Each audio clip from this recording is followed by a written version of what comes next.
Hey WhatsApp this video হচ্ছে বং পিগলু guys. আজকে আমি আবার কিছু ফানি মিম নিয়ে এসেছি সায়নী ঘোষ এবং অভিষেক ব্যানার্জির একদম মজাদার ফানি মিম ভিডিও। চলো ফার্স্ট ভিডিওটা দেখা যাক ভাই। এইখানে ফার্স্ট ভিডিওটা দেখো তোমরা। ও মাই গড, এটা কে ভাই? এটা কে? এটা তো সায়নী ঘোষ এবং অভিষেক ব্যানার্জি দুজনকে তো বেশ ভালোই মানিয়েছে ভাই। ঠিক আছে, দেখো ভিডিওটা কি। মাই গড ভাই, কেমন মানিয়েছে সেটা একটু বলো। এখানে সায়নী ঘোষ অভিষেক ব্যানার্জিকে যে জরিটাই মানে ড্রেসটা জানি একটু জঙ্গলি জঙ্গলি হয়ে গেছে না ভাই? আমি একটু ভিডিওটা দেখি ভাই, তারপর বলছি। বাহ এই দিল মানে ভাই ভাবো, এরা এখন বাংলায় এখনো কিন্তু এরা কিন্তু বিভৎস ভাইরাল, কারণ এদের নিয়ে যেই পরিমাণে মিম হচ্ছে, ট্রোল হচ্ছে, তোমরা নিশ্চয়ই বুঝতে পারছো। আর তোমরা এদেরকে দেখতে আমি জানি আমার ভিডিওতে ঝাঁপিয়ে পড়েছো। চলো ভাই পরের মিমটা দেখা যাক। শোনো না, হ্যাঁ রাগ করো না প্লিজ। ও মাই গড, আরে না না, মেসি আর অরুণ রাগ করে না হলে হাত ছাড়া হয়ে যাবে না। So sweet. Oh my god ভাই, এখন কিন্তু এইরকম টাইপের ফানি মিম ভিডিও ভাই। এই যে দেখো ভাই, এই মিমটা তোমরা দেখো আর জমিয়ে হাসো ভাই। ঠিক আছে দেখো। টিএমসি আমাকেই বার করে দিল, আমার মাকেও সঙ্গে। আমি অবস্থা? ছাড়বো না, এটা অন্যায়, খুব অন্যায়। হ্যাঁ অন্যায়, সত্যি অন্যায়। এবার তোমরা একটু কমেন্টে জানাও তো, এই লোকটা, এই প্রাণীটা, এই যুবরাজটা কে হতে পারে? একটু কমেন্টে জানিয়েছো ভাই, আমার জানতে ইচ্ছা হয় তোমরা কি চিনতে পারছো আদৌ এই যুবরাজকে? যদি চিনতে পারো অবশ্যই একটু কমেন্টে জানো। চলো ভাই নেক্সট মিমটা দেখা যাবে। মহারাষ্ট্রে যা হয়েছে, হ্যাঁ? দিল্লিতে যা হয়েছে, তা বাংলায় হবে না। না, না, না। কেননা মমতা বন্দ্যোপাধ্যায় আমাদের নেত্রীর নাম, অভিষেক বন্দ্যোপাধ্যায় আমাদের নেতার নাম। A few moments later. কে অভিষেক? যাকে লোকে চোরপিটুনি দিয়েছে, সময় নষ্ট করে লাভ নেই। Next question. ভাই পাল্টি ভাই, সেকেন্ডের মধ্যে পাল্টি ভাই। এই রাজ্যে যেমন বিজেপি ক্ষমতায় চলে এসেছে যখন থেকে, তখন থেকে ভাই এরা যে কি পরিমাণে ভাই পাল্টি মারছে ভাই, বোঝা যাচ্ছে তো কি পরিমাণে পাল্টি বলছে। কে অভিষেক? ও যে লোকটাকে ধোকে লোকে চোরপিটুনি দিয়েছে। না না না, নেক্সট কোশ্চেন ভাই, কি পরিমাণে পাল্টি। কয়েকদিন আগেই যেই লোকটা চটি চার তো এরাই ভাই। ঠিক আছে, আমার কোনো বডি কার্ড লাগবে না। শুভেন্দুকে আবার বারবার বলছি, যতই চেষ্টা করো আমাদের কিছু করা যাবে না। আইনের শাসন প্রতিষ্ঠা করার নাম করে এই নোংরামি, এই বদমাইশি, Oh my God. এইগুলো চলবে না। Oh my God. ওই লাঠিটা নিয়ে ও আমাকে মারার চেষ্টা করেছে। হ্যাঁ ওই লাঠিটা নিয়ে যে মারার চেষ্টা করেছে, তাকে যদি আমি পেতাম, তার আমি এমন ধুলাই দিতাম, কারণ এই শুয়োরের বাচ্চাকে সে না মেরে শুধু মারতে গিয়েছে। ছেলে কাঠ মোল্লার বাচ্চাকে বেড়ে একবার টেনের থেকে লাথি মেরে ফেলে দেওয়ার দরকার ছিল। এই শুয়োরের বাচ্চা যেভাবে গালিগালাজ করেছে, ওর বাবা ক্ষমতায় my God. থাকতে ছেলেকে একদম বেড়ে টেনের থেকে ফেলে দেওয়া দরকার ছিল এই শুয়োরের বাচ্চাটাকে। বলছে ওই লাঠি থেকে যেই লোকটা মারতে গেছিল তাকে যদি আমি পেতাম, তাকে আমি কেলাতাম। কেন কেলাতাম ভাই? এই লোকটাকে কেন ছাড়লো? এই লোকটা কেন ট্রেন থেকে ছুঁড়ে ফেলে দিল না ভাই? ঠিক আছে, আমারও ভাই একই মতামত। আমি কিন্তু লোকটার পক্ষে আছি। তোমরা জানো ভাই, আমার এই লোকটা হলো আমাদের ওয়েস্ট বেঙ্গল হিন্দু ধর্মের একটা কিড ভাই। এই লোকটা মানে এই লোকটা মাঝে মাঝে যেই রকম মন্তব্য এবং বক্তব্য দিয়ে ছিল, আমরা সবাই নবীর সন্তান। আর তার মাকা গাচারা তোরা সবাই নবীর সন্তান, তুই নবীর সন্তান হতে পারিস, আমরা কিন্তু নবীর সন্তান নয়। মানে এই লোকটার নাম হলো কি মোল্লা ফকির। তোমরা যদি এই লোকটাকে চিনে থাকো অবশ্যই কমেন্টে জানিও। তবে এই লোকটাকে তোমরা সামনে পেলে কি সত্যিই তোমরা একটা মালা পরাবে নাকি অন্য কিছু পরাবে, সেটা একটু কমেন্টে তোমরা লিখো ভাই। ঠিক আছে, বর্ডার একদম কাঁটাতার দিয়ে সিল জানতো। ইয়েস, বিজেপি কে আনুন। না না না না না না, বর্ডার ঘেরা যাবে না। বর্ডার ঘেরা যাবে না শুভেন্দু বাবু। আপনি যদি বর্ডারটা ঘিরে দেন, তাহলে নষ্টার ভাতার গুলা বাংলাদেশ থেকে আসবে কি করে? এখানে ভাতার গুলা তো জানিয়ে গেল ও যে নষ্টা, তো ওই এখানে নষ্টা। ভাতার তো আর ওর কাছে যাবে না, তাই ওকে তো বাংলাদেশ থেকে ভাতার আনতে হবে। তো Yes. তাই বলছি শুভেন্দু বাবু, আপনি বর্ডারটা ঘেরবেন না প্লিজ, দয়া করে বর্ডারটা খোলা রাখবেন, ঠিক আছে? জয় শ্রীরাম।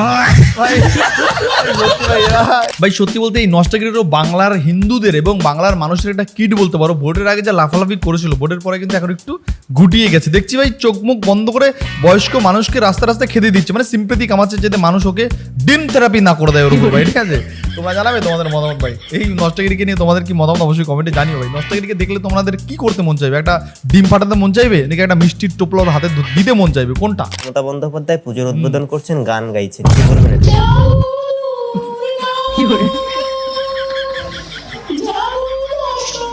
লতা মঙ্গেশকর চলে গেছেন। কি বলি বলো তো, একটাই এখন মনে পড়ছে, Oh my God. দুষ্টু কোকিল ডাকে রে, cook cook cook cook cook cook cook cook. মানে লতা মঙ্গেশকর তো চলে গেছে, তাই লতা মঙ্গেশকর মানে ওই উপরে গিয়ে ডাকছে দুষ্টু কোকিল, ডাকে কুকু কুকু কুকু, মানে মমতা ব্যানার্জিকে ভাই দুষ্টু কোকিল বানিয়ে দিচ্ছে, ঠিক আছে, এরকম একটা ব্যাপার হয়ে গেছে। মমতা ব্যানার্জি বাংলার এমন একজন মুখ্যমন্ত্রী ছিল, তিনি আঁকতে পারতো, তিনি নাচতে পারতো, তিনি গাইতে পারতো, মানে সবকিছু না পারলেও চেষ্টা করতো ভাই, চেষ্টা করার পরে কি ভুলভাল বলে ফেলতো, ভুলভাল করে ফেলতো ভাই, ঠিক আছে, কি দরকার যেটা পারো না যেটা করার কোনো দরকার নেই, মানে ছবি আঁকতে এরকম একটা দিয়ে ছবি আঁকা হয়ে গেল, ছবি আঁকা ভাই, ঠিক আছে। ওনার মধ্যে সব রকম ট্যালেন্ট আছে। বাংলার মানুষকে 15 বছর যেভাবে বোকা বানিয়ে রেখেছিল, এখনো ভেবেছে ওইভাবে হাম্বা হাম্বা রাম্বা রাম্বা করে মানুষকে বোকা বানিয়ে রাখবে, তবে সেটা আর হলো না ভাই, ঠিক আছে। আর দিদি পেছন পেছন কেন ঘুরছিস? দিদি 7 তলায় ঢুকে পড়, বড় লক্ষ্মী ভান্ডার পাবে। মেয়ে এমপি সাংসদ গুলো তোরা একটা কেউ বেরোলি না, তোদের এত পদে পদে ভয়, তোরা দিদির পদে পদে বেরিয়েছিস পরে যাতে পাবলিক ধরতে না পারে, তোদের পয়সার অভাব আছে, তোদের মানবিকতা নেই, তোদের প্রবলেম হচ্ছে একটা কি বলতো, তোদের বিবেক নেই। রচনা থেকে রচনা একা নয়, সব কটা আজকে মহিলা এমপি, মহিলা সাংসদ, রত্না চ্যাটার্জি, শতাব্দী রায় খুব নাচানাচি করতো। আর ওইটা কি বলে, ওই সায়নী ঘোষ যেটা অর্ধশিক্ষিত, যেটা বলেছিল শিবকে খণ্ডম পড়াও, সেটা কোথায়, সেটাকে পাত্তা নেই, সেটাকে আমি দেখতে পাচ্ছি না। খুব যখন ভোটের আগে নাচানাচি তোদের, সে ভালো জামদানি শাড়ি পরে হাতে নাড়াতে খোলা গাড়িতে করে তোরা যাচ্ছিস, আগে সব কটাকে বার কর, তোরা সব পাবলিকের কাছে জবাবদিহি করবে। ভাই এই মহিলার নাম সুচিত্রা, উনি যেভাবে বাংলার নেতা নেত্রীদের যেভাবে ধুয়ে রাখে ভাই, এটা তো না শেখার কোনো জায়গা নেই, চরম পরিমাণে মানে ধুয়ে দেয় ভাই, ঠিক আছে। বাংলা নেত্রীদের দিকে কাউকে ছাড় দেয় না উনি, মানে কাউকে ভয়ই পায় না ভাই, ঠিক আছে। চলো ভাই নেক্সট দেখা যাক ভাই। শানি লাগা। আরে সাইনি কি করে লাগাবে? লাগানোর মেশিন তো আপনার কাছে, ধাক্কাটা কে দেবে? যে যেখান দিয়ে পারো, মানে যেখান দিয়ে ফুটো আছে সেখান দিয়ে লাগাও। তবে ভাই প্রত্যেকের কাছে একটা অনুরোধ, তোমরা কিন্তু হেলমেটটা নিশ্চয়ই লাগাবে, আর নাইলে কিন্তু রাস্তাঘাট ব্রেকটা পিচ্ছিল হয়ে আছে না, অ্যাক্সিডেন্ট হলে কিন্তু একদম শেষ, মাথা মাথা লাগাও। খালি খালি কি করে লাগাবে? একটু ভেসলিন লাগিয়ে দিন। লাগাও লাগাও লাগাও, সামনে পিছে মুখ। ঠিক বলেছে ভাই। ও মাই, এই সায়নী ঘোষ এই লাগাও কথাটা নিয়ে যে কি বড় বিপদে পড়েছিল এই কল্যাণ ব্যানার্জি না কল্যাণ, ওনার নামটা আমি ভুলে গেছি, তো উনি যে সায়নী লাগাও কথাটা বলে, এই সায়নী মনে হয় প্রত্যেকদিন রাত্রেবেলা গাল করে, এই জানোয়ার বুড়ো দামড়া আমাকে লাগাও কথা বলেছে, এখন আমি সেই কথার জন্য সবাই আমাকে ট্রোলিং করে ভাই, ঠিক আছে। হাম্বা হাম্বা রাম্বা রাম্বা। দেখি রে ভাইপো, তুই মেয়ে এসে যে পড়াশোনা করছিস কেন? পিসি সামনে 1 লক্ষ শূন্য পদে পরীক্ষা আছে, তাই সে তো Oh my God. বুঝলাম, কিন্তু মেয়ে সেজেছিস কেন? আমাদের ছেলেদের দুঃখ কেউ বুঝছে না পিসি। চাকরিতে মেয়েদের 33% সংরক্ষণ। Yes. আরে দূর, তুই তো আমার ভাইপো, মুখ্যমন্ত্রী আমি, ওএমআর সিট ফাঁকা জমা দিলেও তো চাকরি পাকা। আমার পিসিটার মাথাটা ভোটে হেরে খারাপ হয়ে গেছে গো। এটা কিন্তু সত্যি কথা ভাই, চাকরিতে সব জায়গায় মেয়েদের সংরক্ষণ বেশি হচ্ছে, ছেলেদের কেন ভাই সংরক্ষণ হয়? ছেলেদের শুধু কি ভাই একটা মানে কিছু বলবো না ভাই, তোমরা একটু কমেন্টে জানাও ভাই। মেয়েদের লক্ষ্মী ভান্ডার আছে, মেয়েদের কি বাস ফ্রি, মেয়েদের চাকরিতে সংরক্ষণ, মেয়েরা সব জায়গায় মেয়েদের ভাই ফ্যাসিলিটি, ছেলেদের কেন ফ্যাসিলিটি ভাই? সরকার কি বুঝে গেছে ভাই? সরকারটা মানে মেয়েদেরকে ঠান্ডা রাখলেই ভাই সরকার চলবে ভাই, এটা মানে সরকার ভাই বুঝে গেছে, আমার মনে হয় ভাই এটা, ঠিক আছে। চোর চোর চোর পুরো মজা নিচ্ছে, ভালো ম্যাচই আছে। বলো বলো বলো, চোর শুধু তো কোনো ব্যাপার না। কুণাল ঘোষকে যদি এখন দেওয়ার জন্য আপনাদের সকলকে আন্তরিক ধন্যবাদ।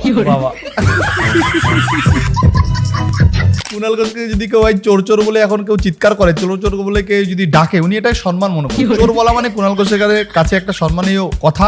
তিনি বলছে আমাকে গুরুত্ব দেওয়ার জন্য আপনাদেরকে ধন্যবাদ, মানে আমাকে চোর বলে যে সম্বোধন করেছেন এর জন্য আপনাদের কাছে ধন্যবাদ ভাই, ঠিক আছে। মানে একটা কিরকম অতৃপ্ত আত্মা টাইপের, ওনার যে জীবনে অ্যাকচুয়ালি কি চাই কি চাই এইটা লোকটা মুখ ফুটে বলতে পারছে। তাই কেউ হাসাহাসি করবেন না কুণাল ঘোষ, সিরিয়াসলি বলছি, বিস্ময়কর একটা মানুষ। এশিয়া মহাদেশে ঠিক করেছে জ্যান্ত অবস্থায় কি করে তার সোনার মূর্তি বাঁধিয়ে দেবে। মানুষ যখন গুহা মানব ছিল তখনও কিন্তু তাদের মধ্যে একটা লজ্জা ভুগছে, ছালবাকল পড়ে থাকতো, কেউ যদি চলে পড়ে আসে গুহার মধ্যে ঢুকে। কিন্তু আমি বলছি কুণাল ঘোষকে শ্রদ্ধা করি, এই লোকটা বাড়ির তাকে লজ্জা টজ্জা ঘৃণা তুলে রেখে দিয়েছে। আমি দেখি স্বামী স্ত্রীর তরকারিতে নুন হয়নি, ঝগড়া, কাকে কিস্তি দেবো? কুণাল ঘোষ ফেসবুকে গিয়ে দিয়ে। এই যে এত গালাগাল খাওয়ার পরেও একটা মানুষ বেঁচে রয়েছে, এই চরম দুঃখের, আর কিছুই নয়। আমি সিরিয়াসলি বলবো, আপনারা মানে যথেষ্ট রকম লড়া, আমি রোজনা দেবী আপনাদের প্রত্যেককেই বলবো একটু চাঁদা তুলি 20-30 টাকা করে, একটু ভালো জায়গায় যাতে কুণালবাবুর চিকিৎসা হয়, একটু দয়া করে লোকটাকে ধরে পুড়ে দিন আর বলুন আপনারা বিল দিয়ে দেন।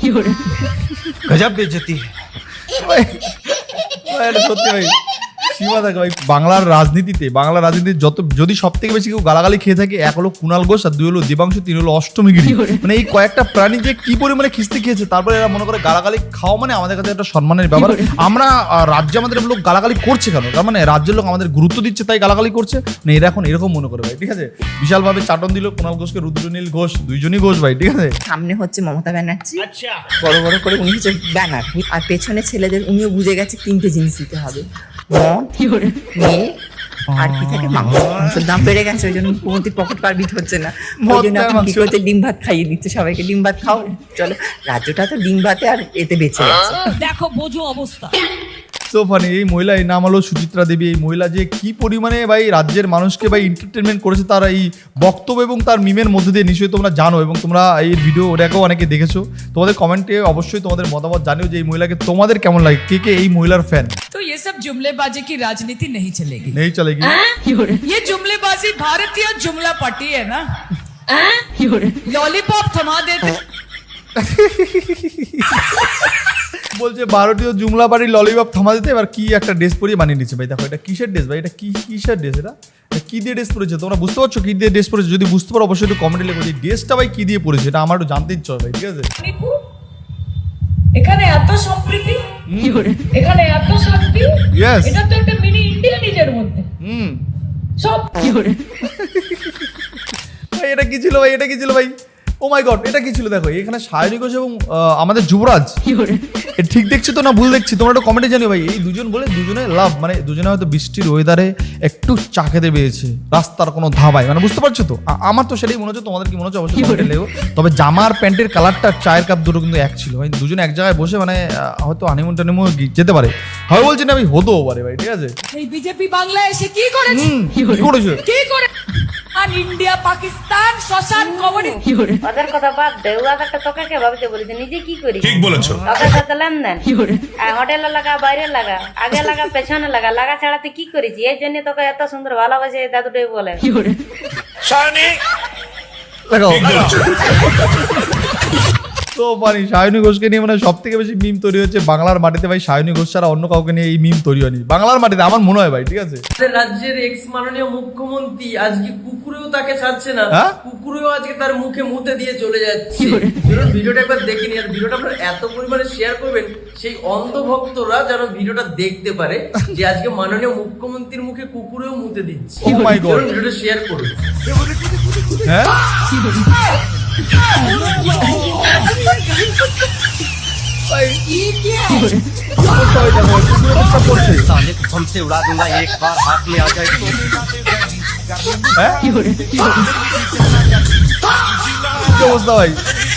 ভাই সত্যি কথা ভাই, পাবলিক তো ক্ষিপ্ত হয়ে গেছিল, এখন ভাই রাস্তার কুকুরও ভাই ক্ষিপ্ত হয়ে গেছে, রাস্তার কুকুরও ছাড়ছে না, মানে মুখে মুতে দিচ্ছে, মানে দেখলে তো। হ্যাঁ ইসবার বাংলাদেশ পার। ভাই এই সায়নী ঘোষ যে ভোটের আগে কি পরিমাণে ঝাঁটা লাথি খেয়েছে, মানে মানুষের মুখে মুখে, মানে বুঝতে পারছো? আগলিবার ব্রহ্মপুত্রবার মানুষের কাছে যেমন মনে মনে যে প্রচুর লোকে যে কি পরিমাণে গালাগালি করতো, কারণ একে তো কেউ দেখতেই পারতো না। যদিও এ নিজেকে এখন মমতা ব্যানার্জি প্রো ভার্সন মনে করতো, যে মমতা ব্যানার্জি পরে আমি মুখ্যমন্ত্রী, অভিষেক ব্যানার্জি বাদ, ওকে বিয়ে করে আমি আমার ট্যাকেলে রেখে দেবো, আমি তারপর মুখ্যমন্ত্রী হবো, এরকম একটা প্ল্যান হয়তো ছিল ওর ভাই। ঠিক আছে, যা বলার বলে দিয়েছি, যাকে নিয়ে কোনো আলোচনাই হয়নি তাকে বহিষ্কারের কথা করতে আসবে। যাকে আমি তো বললাম যে অভিষেক বন্দ্যোপাধ্যায়কে নিয়ে কোনো চর্চাই হয়নি, আমি বুঝতে পারছিলাম না, কারণ আমাদের এখানে অভিষেক ছিলেন দুজন, কোন অভিষেকের কথা হচ্ছে বুঝতে পারছিলাম। তারপর বুঝলাম চার্টার্ড অভিষেক, ঠিক আছে না, চার্টার্ড অভিষেককে নিয়ে কোনো কথা হয়নি। দেখেছো ভাই, এই কয়দিন আগে এরাই নাকি ভাই তৃণমূলে ছিল, তৃণমূল অভিষেক ব্যানার্জি মমতা ব্যানার্জির চালাচালি করতে, মানে জুতো, মানে বুঝতে পারছো? এখন তারাই এখন ভাই 90 ডিগ্রি পাল্টে গিয়ে এখন অভিষেককে চিনতেই পারছে না। এটাই কি রাজনীতি, এটাই কি পলিটিক্স? জানাবে কমেন্টে। তো যাই হোক বন্ধুরা, তোমরা জানাবে যে তোমাদের মতামত, অবশ্যই তোমরা তোমাদের মূল্যবান মতামত কমেন্টে জানাও। নেক্সট টাইম দেখার জন্য কোনো ভিডিও না কোনো পর্ব, তবে ভিডিওটা কেমন লাগলো কমেন্টে জানাতে কিন্তু একদমই ভুলবে না। ভাবে বন্ধুরা, ভালো থেকো, সাবধানে থেকো, সেফ থেকো।